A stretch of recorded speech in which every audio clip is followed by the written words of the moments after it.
नमस्कार। आपका रचना या प्रयोग के आधार पर क्रियाओं के भेद चल रहे थे। उसमें आपको दो भेदों का अध्ययन करा दिया गया था, जिसमें पहला भेद था सामान्य क्रिया, जहाँ पर किसी कार्य का सामान्य स्थिति में होना पाया जाता है, और दूसरा भेद था आपका संयुक्त क्रिया, जहाँ पर दो मूल धातुओं से बनी हुई जब क्रियाओं का बोध कराया जाता है उसे संयुक्त क्रिया कहते हैं। इसी के तहत आज आपका प्रयोग या रचना के आधार पर क्रियाओं का तीसरा भेद है, और वो आपका भेद है पूर्वकालिक क्रिया। कौन सी क्रिया? पूर्वकालिक क्रिया। अब पूर्वकालिक क्रिया क्या होती हैं?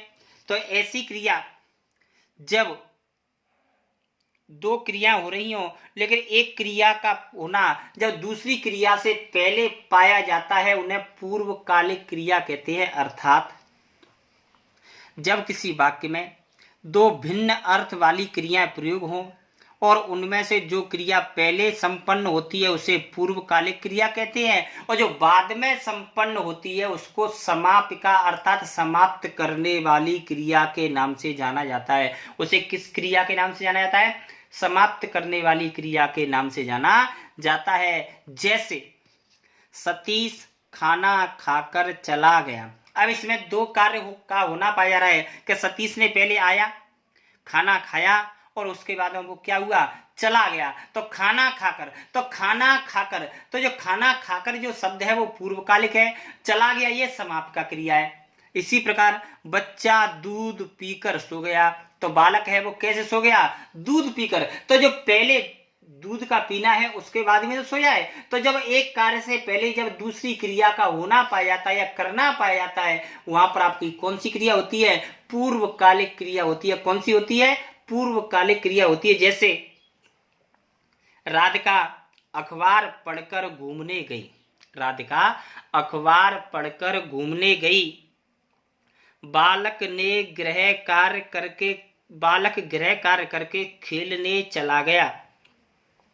अनुराधा बिस्तर पर लेटते ही सो गई। वह जहर खाते ही मर गया। अर्थात जब पहले जहर खाया है और उसके बाद में वह मरा है, तो इस प्रकार जब एक कार्य से पहले दूसरा कार्य तत्काल पाया जाता है, वहां पर कौन सी क्रिया होती है? पूर्वकालिक क्रिया होती है। कौन सी होती है? पूर्वकालिक क्रिया होती है। अब बच्चों की समझ में ये आता होगा कि शायद ये हम पहचाने कैसे हैं, तो इसके लिए आपको एक विशेष तत्व याद रखना है, और वो विशेष है जिसे आप अंग्रेजी में नोट कहते हैं। जैसे पूर्वकालिक क्रिया की पहचान के लिए हम वाक्य में जो भी क्रिया होती है उसके साथ या तो कर लगाते हैं, या करके लगाते हैं, या ते ही लगाते हैं। अर्थात जिन शब्दों में कर, करके और ते ही आदि लगा रहता है, वे क्रियाएं हमेशा कौन सी होती हैं? पूर्वकालिक क्रिया होती हैं। जैसे खाना खाकर, दूध पीकर, जहर पीते ही, अखबार पढ़ते ही, नहाते ही, आते ही, जाते ही। तो ये सभी जो क्रिया हैं जिनमें कर, करके और ते ही शब्द लगाए, वे सभी क्रियाएं आपकी कैसी हैं? पूर्वकालिक क्रियाएं। कौन सी क्रियाएं? पूर्वकालिक क्रियाएं। इसके साथ आपका जो तीसरा भेद है ये यहाँ पर समाप्त होता है, और अगला जो भेद आता है वो है आपकी प्रेरणात्मक क्रिया। कौन सी क्रिया है? प्रेरणात्मक क्रिया। अब ये प्रेरणात्मक क्रिया क्या होती है? तो ऐसी क्रियाएं जब किसी वाक्य में कर्ता स्वयं कार्य न करके किसी और को कार्य करने के लिए प्रेरित करता है, तो वहां पर कौन सी क्रिया होती है? प्रेरणात्मक क्रिया होती है। कौन सी क्रिया होती है? प्रेरणात्मक क्रिया होती है।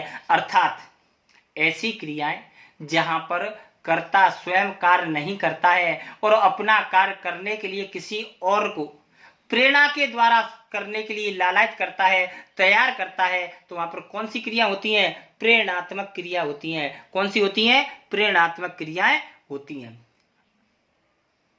इस जैसे अब आपको कल पढ़ाया जाएगा, तब तक के लिए नमस्कार।